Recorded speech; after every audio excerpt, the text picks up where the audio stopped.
Or maybe you were like Sean and you're live tweeting the whole thing. Yeah, maybe. Yeah, he had a good tweet about Penny Mordaunt said that GB Energy stood for greater... Was this your tweet? Are you giving that to Sean? I'm so sorry. Okay, well, Ava had a great tweet. Right, okay, listen.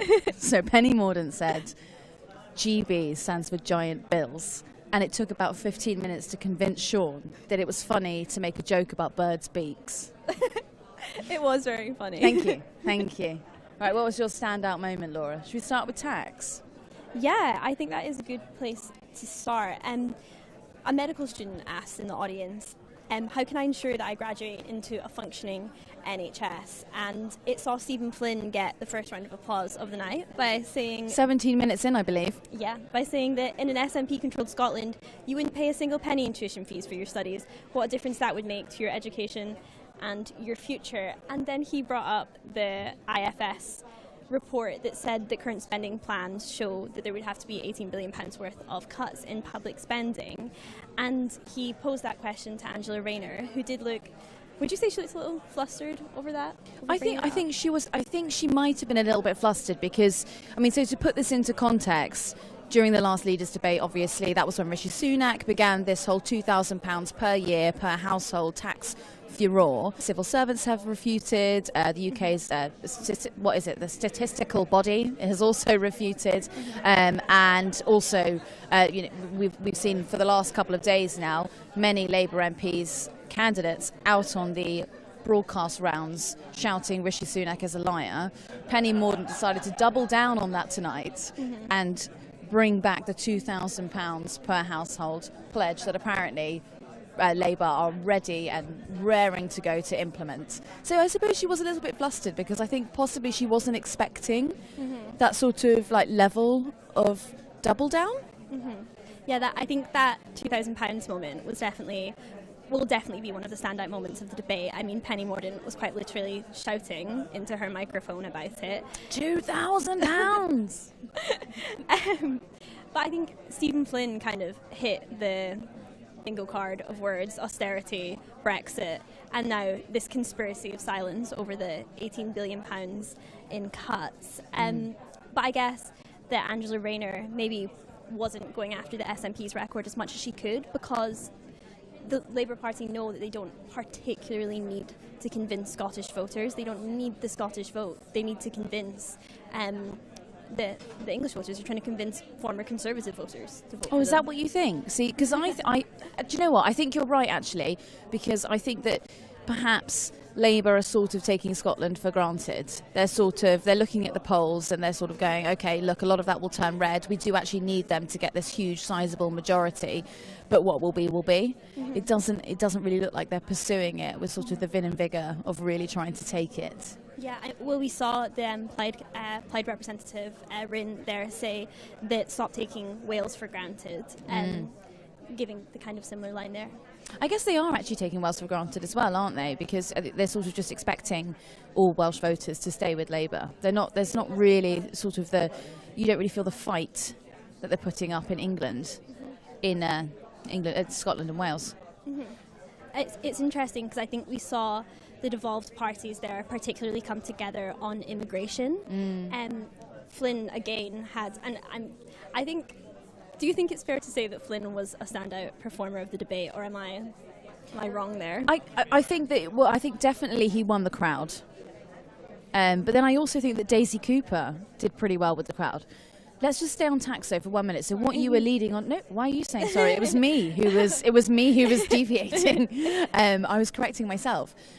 What you were talking about there with the IFS was Stephen Flynn pointing out to Angela Rayner this IFS report, and he was saying, so are you essentially calling the IFS a liar? Are you saying that they aren't telling the truth? And Rayner didn't push back on that. So she almost had her Starmer moment from the other night again tonight by not refuting claims made by other opposition leaders quick enough. Definitely, and I think thank you.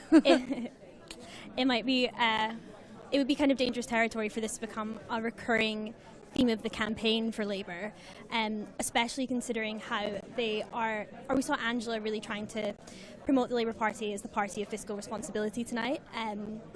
We saw her saying that the Conservatives have played fast and loose with the economy, and invoking Liz Truss and saying that the Labour Party would never do that, and that's playing in, I guess, to Rachel Reeves' kind of driving grand strategy to do with economics, which she calls securonomics. And you see Labour trying to present themselves in that way, and then it being undercut by them not being able to answer these questions or getting flustered by them.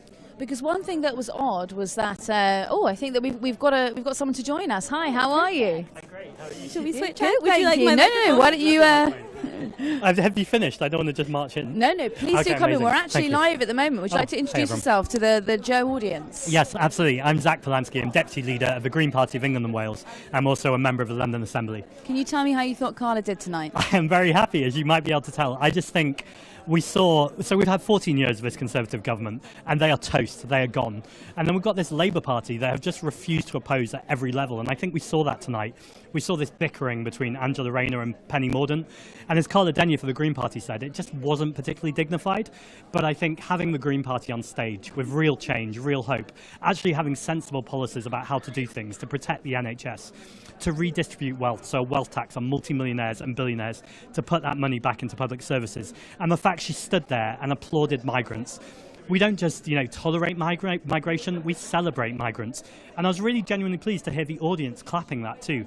It really shows you that this anti-migration rhetoric we hear from the two old parties all the time and the establishment media, I'm not including Politics Joe, don't worry, but that's actually not who this country is. This country does not want us to divide communities. They want us to bring communities together. So I'm a bit hyper. I've really enjoyed the debate. Well, good for you. I think there was one probably standout moment in terms of policy tonight from Carla Denyer, and that was the policy on the NHS. And what she was talking about was, she's going to say the thing that no one else will say, which is that we need to see more investment. Absolutely. So, in terms of costing, how have you costed that? So it's £30 billion for England NHS, so Wales has its own devolved NHS, so that's for the English part, plus another £20 billion, that's for social care, to make sure that's free for everyone who needs it.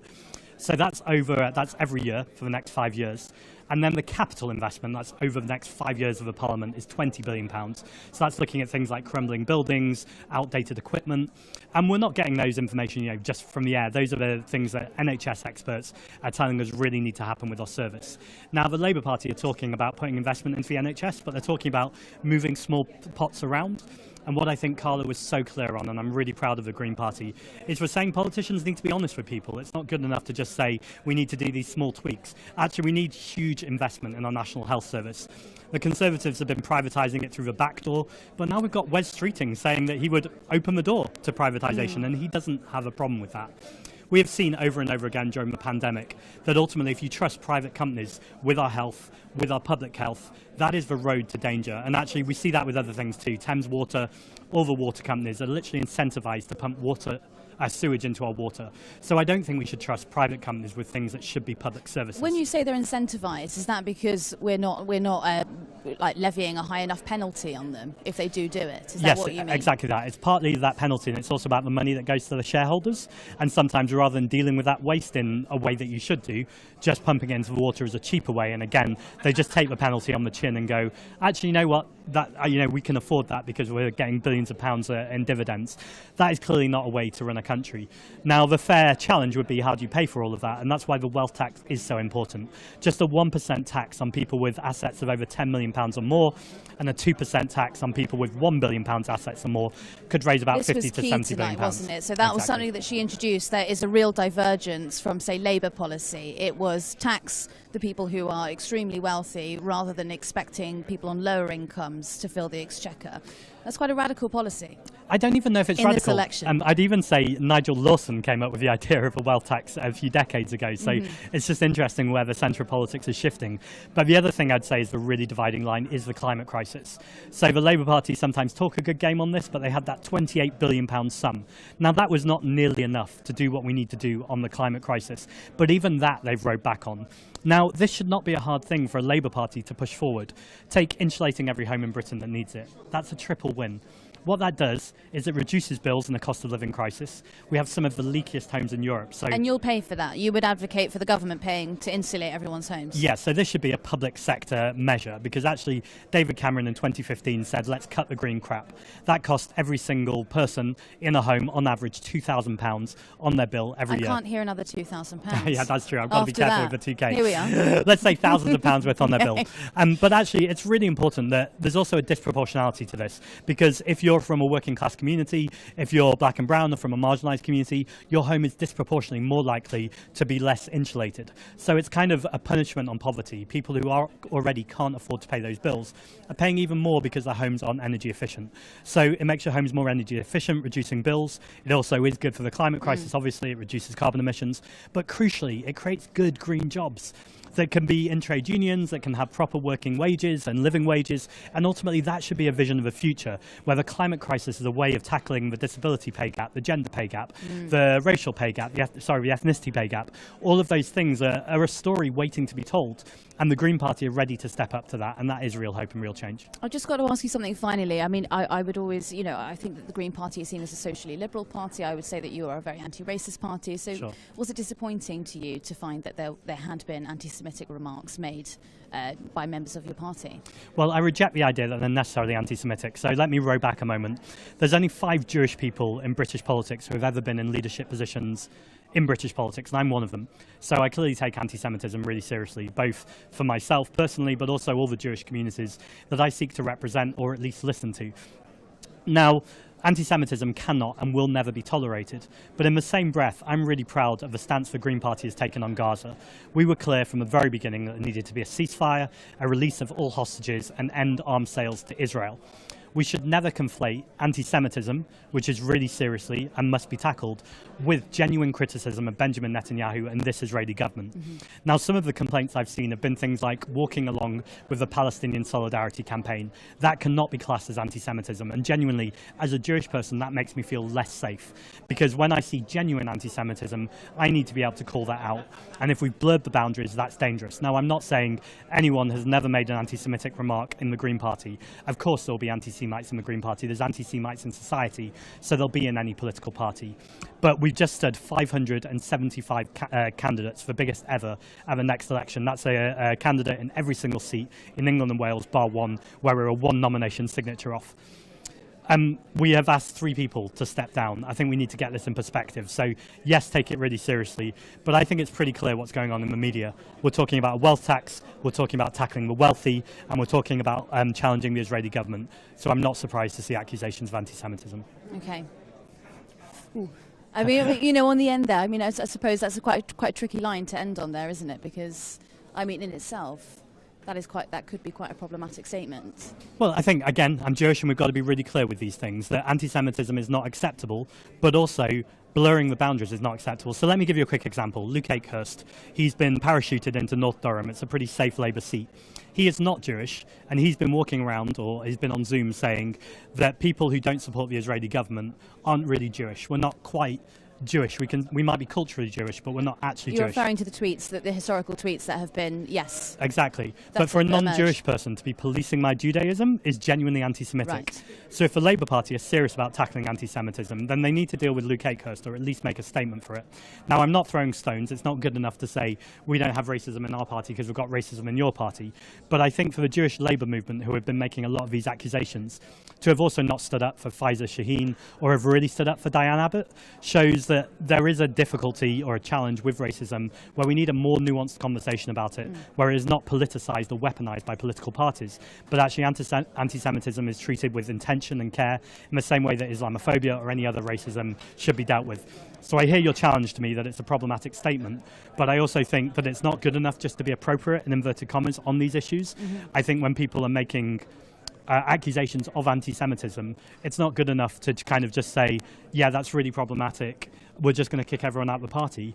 I think those need to be dealt with properly, and the way not to deal with those things is to give dossiers, so-called dossiers, to the Times, or to print it on the front page of a paper. It was very interesting, it came out today, the same day as nominations were handed in. I think it's a pretty blatant political attack and should be called for what it is. Exactly. Right.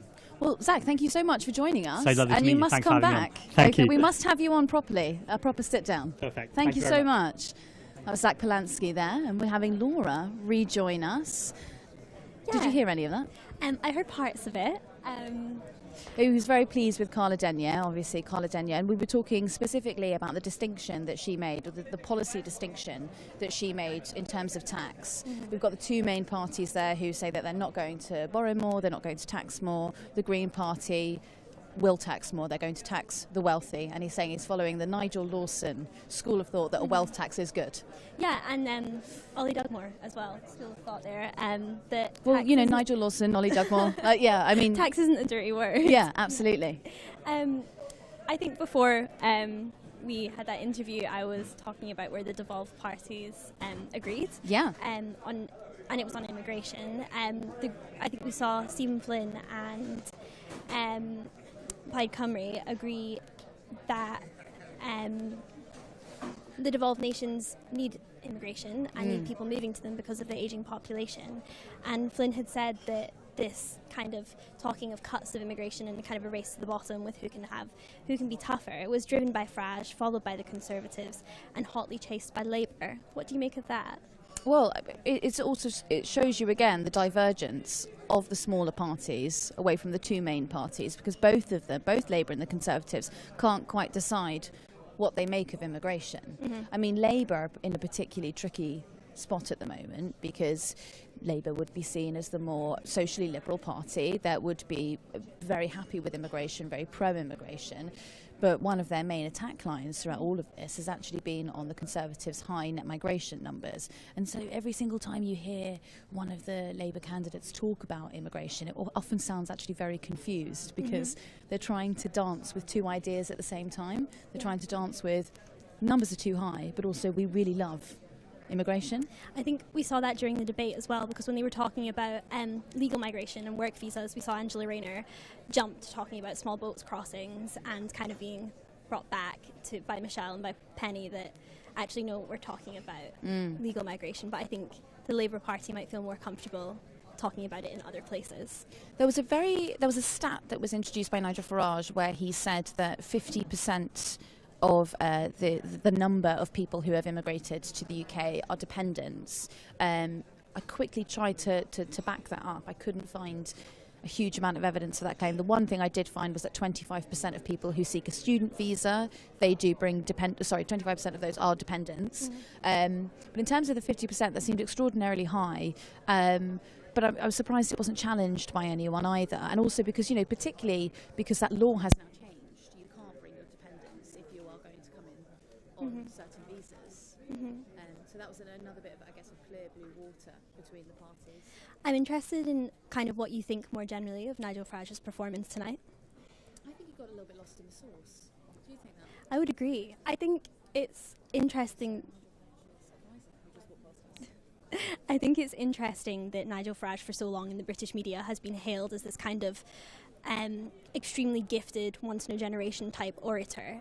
And when we saw him go head-to-head with Stephen Flynn, who was the one that was, as he said, tackling him head-on, we kind of saw him being kind of chewed up and spat out by him. Like, we saw them go head-to-head on immigration. Your mic is dead. Has it been dead the whole time? Yeah. No, last two. You can monologue at me now, Laura. Share that. Yeah, it was Flynn versus Farage on immigration and Flynn versus Farage on the NHS, when Farage was suggesting almost a single-payer European-style system, which I'm interested in who he thinks that would be popular with. Yeah. I'm interviewing you now. Throwing to me now. Yeah, I'm not really sure. It feels a little bit half-baked, that, doesn't it? I'm not too sure. A couple of the policies seem a little bit half-baked, but there is a school of thought which I imagine would be quite fair, which is that, Nigel Farage and the Reform Party, because they've only got one MP who currently had a seat or did before the election, and maybe they stand to win maybe one more with Clacton, that a lot of their ideas can be pie in the sky.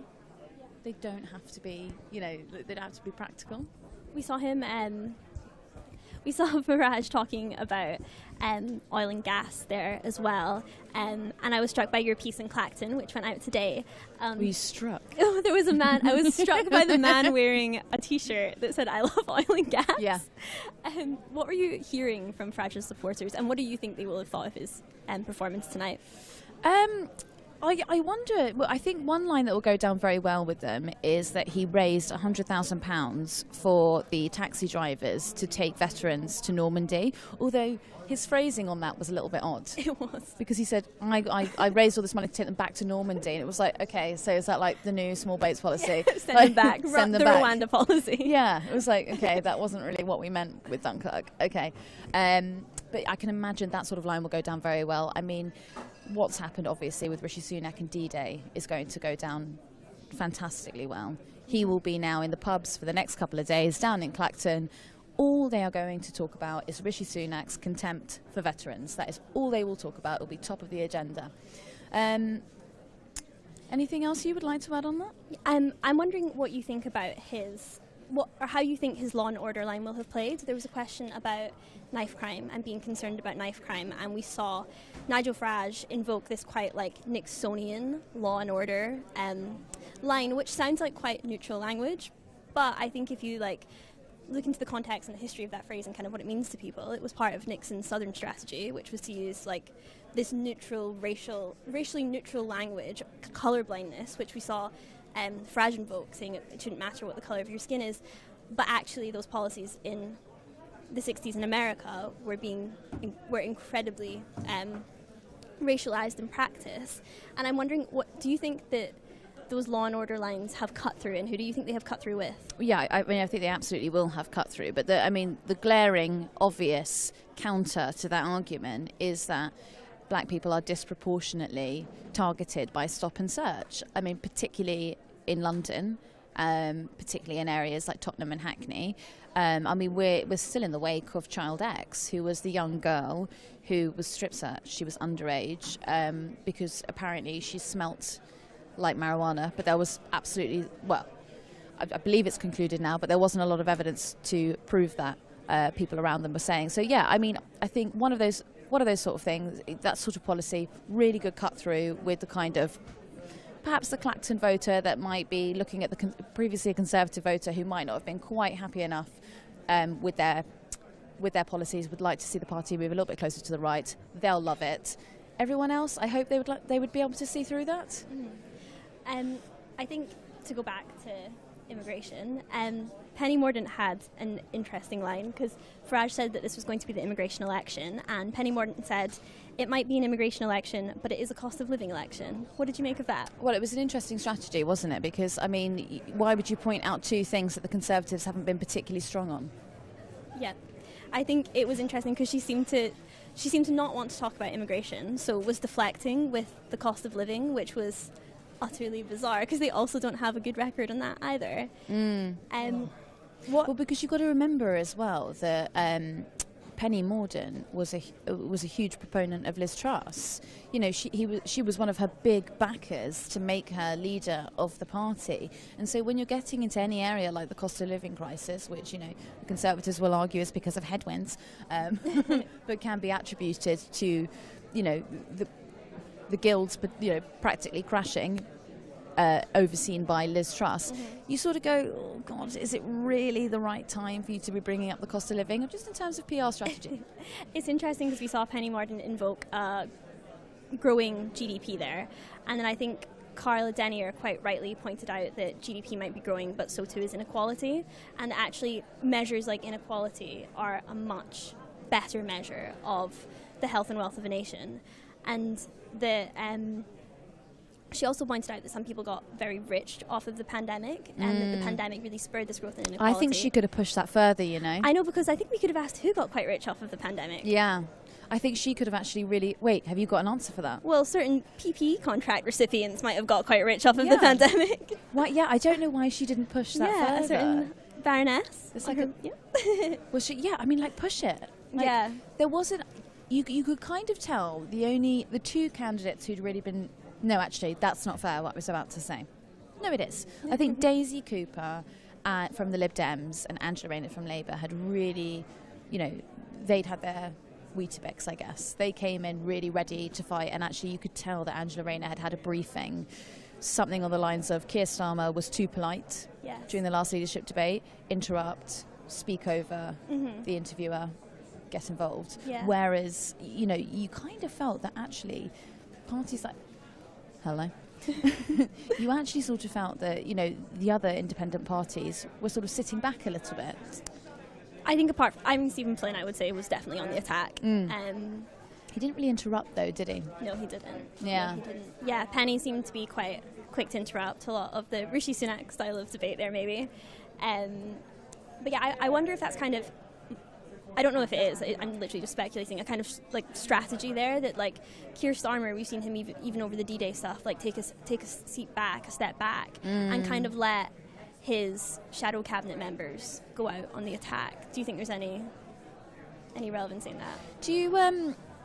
Did you read today there was a point made by Ian Dale, which was if he had been advising the Conservatives tonight, he would have told Rishi Sunak to move Penny Mordaunt out the way and go in himself. Really? And really take the heat from D-Day head on.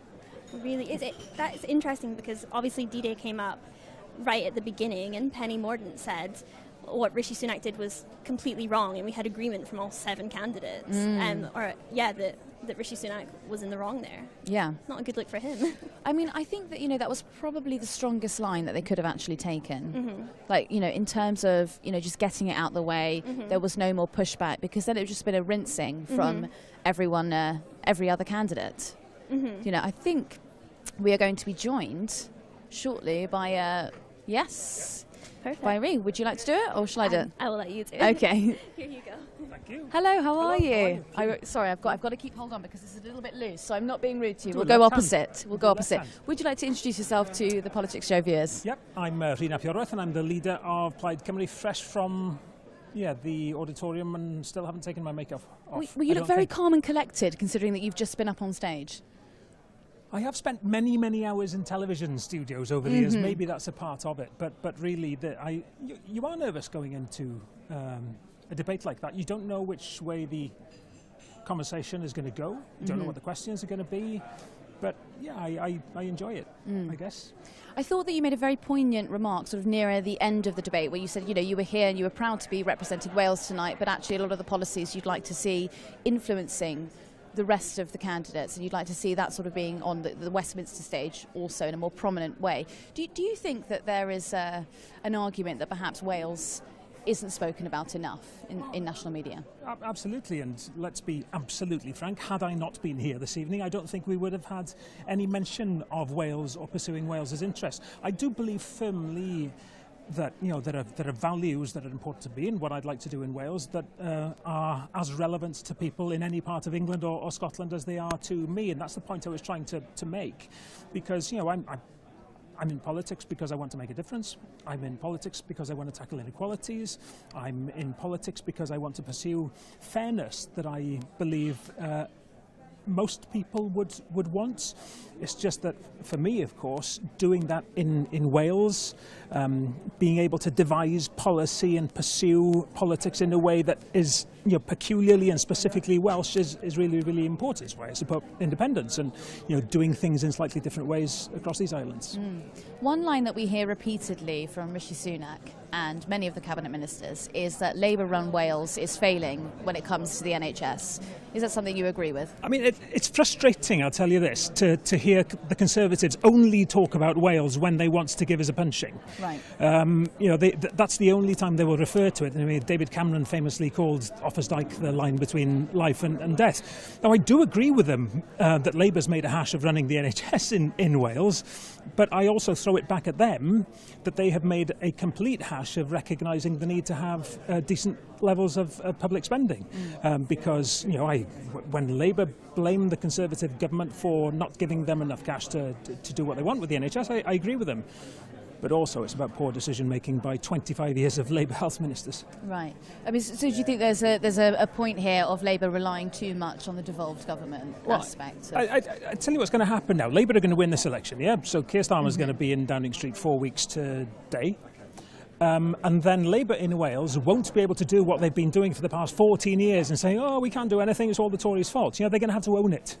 And that completely changes the dynamic in Welsh politics. The Labour government in Wales can't hide behind poor decisions and public spending cuts by the Tories in London, and Labour on a UK level can't pretend that they care about Wales unless they show they do, with fair funding and so on. Well, yeah. How would you fund it differently? If you had a moment to talk about this properly, like what are your policies on couping funds? Fundamentally, fair funding is about changing the way that the Treasury divides money across the UK.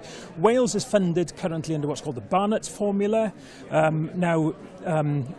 Barnett, the man who devised that system back in 1978, agreed not many years after that actually that it was outdated. Barnett formula should be scrapped. What we need is to see Wales being funded according to need, and surely any UK government would want to make sure that they're able to assess the needs of different parts of the UK, and needs do vary of course. And what we say quite clearly is that the need is not met through the current funding formula.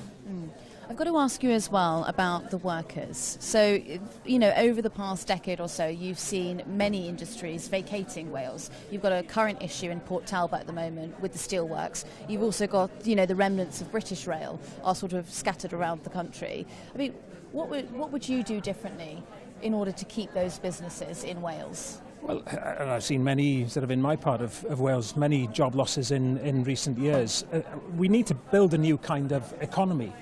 Steel is a good example, actually, right? Because the steelworks, the Tata Steelworks in Port Talbot, are not only massively important in terms of jobs for Port Talbot and a much wider area. Surely having a steelworks there producing primary steel is of strategic importance to the UK. If it is of strategic importance to the UK, who would disagree with that? Government should be having an eye on the future and saying we need to invest in this. I say nationalise it. If Tata are pulling out, nationalise it. Take it into public ownership. Nationalise the steelworks. Absolutely. Well, if it means that the only the alternative would be to close it down as a primary steel making facility. They want to turn it into an electric arc furnace, which is recycling essentially. And there's huge government subsidies. We need primary steel making.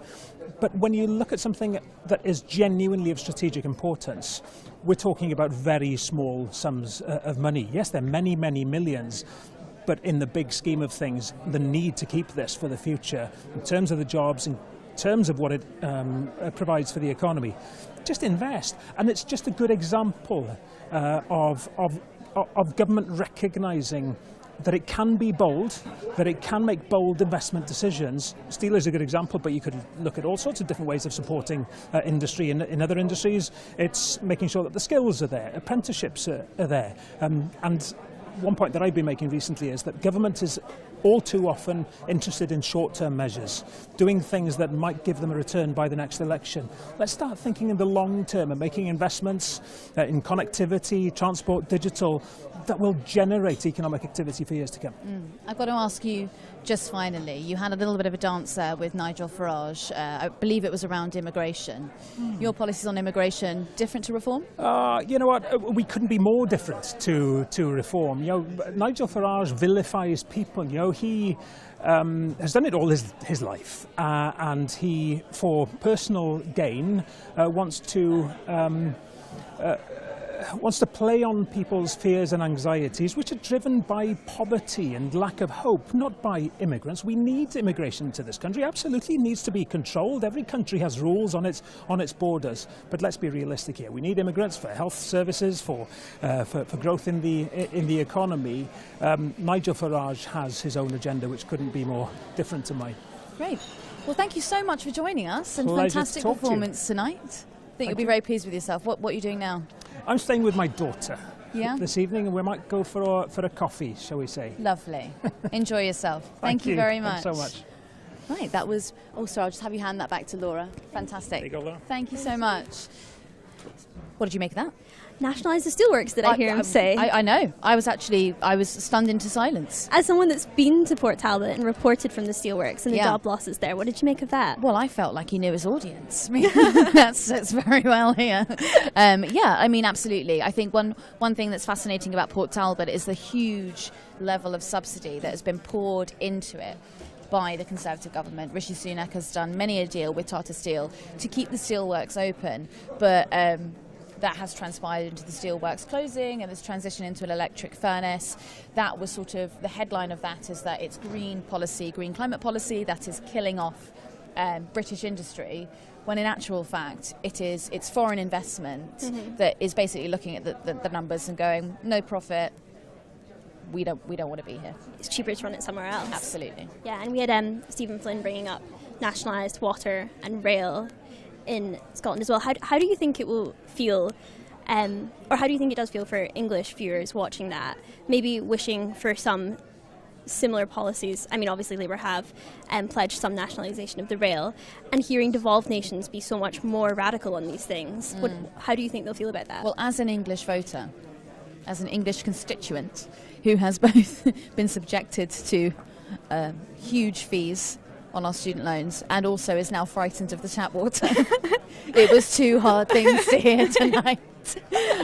Maybe I can go and get a job up there. Maybe we can do Joe Glasgow or something like that, an outpost. Glasgow Joe. Does it make you proud to be Scottish? That we have water that Drinkable is water? drinkable, yeah, it does. Pro that. Pro that. It was a very interesting performance actually by Stephen Flynn tonight. I mean, do you think that, I mean, I know that I said earlier that I thought that actually maybe he could have interrupted a little bit more, but maybe I'm being too pedantic. What did you make of his overall performance? I mean, I think it was just, like, as I said when we were doing the preview, I think that forums like that are where Stephen Flynn really flourishes. Like, we see it at PMQs. Like, that's where he's comfortable.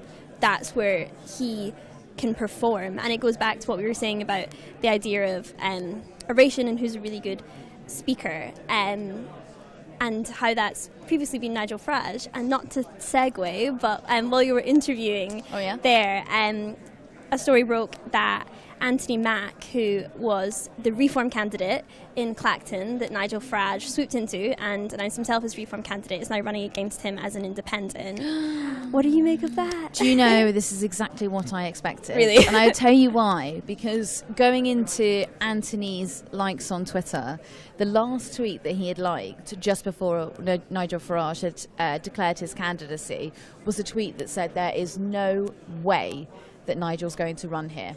He said, this is Anthony's seat, he's got it. And so you could sort of feel, I could imagine the palpable frustration when it was announced. And also, importantly, during the press conference, the Reform press conference that was in central London when he announced his candidacy, he was asked by one journalist whether he had actually let the candidate know and whether the candidate had willingly stepped aside. And what his answer was, he knew that this was a possibility for quite some time. Now, if you'd had a good sign-off with that candidate, would you not say that? Well, do you He's think given me his blessing. Do you think that this is because the Reform Party is the party of Nigel Farage? I mean, Labour were getting a lot of heat over how democratic their selection processes were, but then you have someone like the Reform Party. Sean was showing us his phone there. Yeah, Sean was showing us a dirty image. It was very inappropriate. And now I can't remember. Well, I think we were talking about Nigel Farage being the main character of Reform. And look, you know, in fairness to that strategy, if you look at Labour and the Conservatives, the most sensible thing that you do is you parachute the candidate who is most likely to win, or the candidate that you want to get into the House of Commons, into a safe seat, quote unquote safe seat. And you've seen that now with actually quite a few Conservative MPs, a lot of them, like Richard Holden, for example, and I have forgotten her name, Gillian Keegan. Both of them have moved from northern constituencies to challenge further south. And the reason they're doing that is because they are now concerned about the Red Wall and whether they will actually be able to win there. They're putting them down in safe seats down south because they would like them to be in the chamber. I guess maybe it raises questions about how much can Reform grow, though, if it is completely relying on Nigel Farage alone, how can it grow beyond one constituency? Yeah, well, I agree. I wonder if the strategy, not to be overly pessimistic, is to actually win seats. I think that they would really like to get, in an ideal world for them, I think they're sort of doing something similar to the Green Party, where they're really targeting 4 seats, Yes. 4 particular seats that they want to get in, and that is in Bristol, that's in Brighton, and then there's 2 others. I'm sorry, I don't remember them off the top of my head. But what they would like to see is Richard Tice get in Skegness. They'd like to see Lee Anderson keep his seat, and they'd also like Nigel Farage to get in. And then they'd like to split the vote in the rest of the country as a sort of kick in the teeth to the Conservative Party. Was there any other takeaways you had from speaking to Rian from Plaid Cymru? Well, Paul Talbot, I think, was the most interesting, actually. He also said that Labour, this sort of line from Rishi Sunak that Labour-run Wales has the worst NHS waiting lists of all time. He essentially said that there's a kind of get-out clause for Labour at the moment with the Conservatives, where they can argue that they're not being given enough. The devolved government isn't receiving enough funds from Westminster, and actually when there's a Labour government, they won't. It's similar to what we were saying about Scotland and London. They won't have that fallback, that excuse anymore. Yeah. I think that's an interesting line because you saw Stephen Flynn there mention that wait times in Scotland, or NHS wait lists, were better in Scotland, and I think that's quite a weak argument because the wait times and the waiting lists are incredibly high in all 4 nations. It's a more fundamental problem than that, which he did kind of hint at by mentioning austerity and things, but it feels like you're arguing over nothing when you're arguing over, well, the wait time is 16 weeks versus 18 weeks. Yeah, absolutely. I mean, it sort of feels like a kind of a drop in the ocean, doesn't it, really? It does. I mean, one thing that I think none of the parties have really been able to grapple hold of is the enormous waiting times. There isn't a clear strategy. Actually, the Greens put forward a strategy today, which was fund it, pay for it. But none of them have really got like a clear, concise method of getting those waiting lists down. Even with the Green Party, let's fund it. Okay, we've still got the issue of retention of doctors and nurses. We still don't have enough trained. Who's going to carry out the procedures? It kind of feels like we're in for a bit more stagnation. Should we do a couple of questions? Yeah. Do we have viewer questions, Sean? You got any questions? Oh, he's been busy. Too busy. What was this sign for? What was this sign for? Was this wrap it up? Okay. Yeah, should we finish up? Yeah, final thoughts. Do you think this debate will have changed many people's minds? Do you know what? I want to hear from you, Laura, because I feel like I've spoken too much. I'm sorry. I don't think you have. They want to hear from you. Has it changed people's minds? And I think that it's interesting because I think the smaller parties really had their chance to show what they offer. And I think that it might possibly have just given them the time to air what they do offer, because I think before this a lot of people might not have known what made them different, what stood them out, just because by virtue of a 2-party system they get less media time. So I think that will have opened a lot of people's eyes and ears to smaller parties. And we were speaking during the debate, weren't we, that we were quite impressed by Liberal Democrat Daisy Cooper. Yes, yeah. I thought she really had her moment there. She did, apart from when tuition fees got brought up, I think was it by Michelle? Yes, and then Farage had quite a strong point on tuition fees, but again, see, it's pie in the sky stuff. Yeah. You're not even at the point where Reform might have enter into a coalition with the Conservative government, so it's not really like it doesn't matter. You can say what you want. Yeah. All right, lovely. Great. Should we wrap it there? Yeah. Great. Yeah. Well, thanks very much for watching. Going to get the sign off from Sean that we've ended. Anyway, I hope you enjoyed the media room. This is what it looks like. There's just it's my first time in a media room. Okay, Yeah. Yeah. Really interesting to see behind the scenes. It's quite a large one. Oh, and if you heard any interference as well, that was the frequency on Laura's microphone was on a very similar frequency to the one being used by GB News. So you might have heard a little bit of their programming as Christopher Hope walked past. I'm wondering if GB News picked up any of ours. That's what I'm wondering. So if you've not got anything on tonight and you want to trawl back through GB News around that time and see if any Politics Joe went out, let us know. Yes, please do. All right then. See you Monday. Thank you.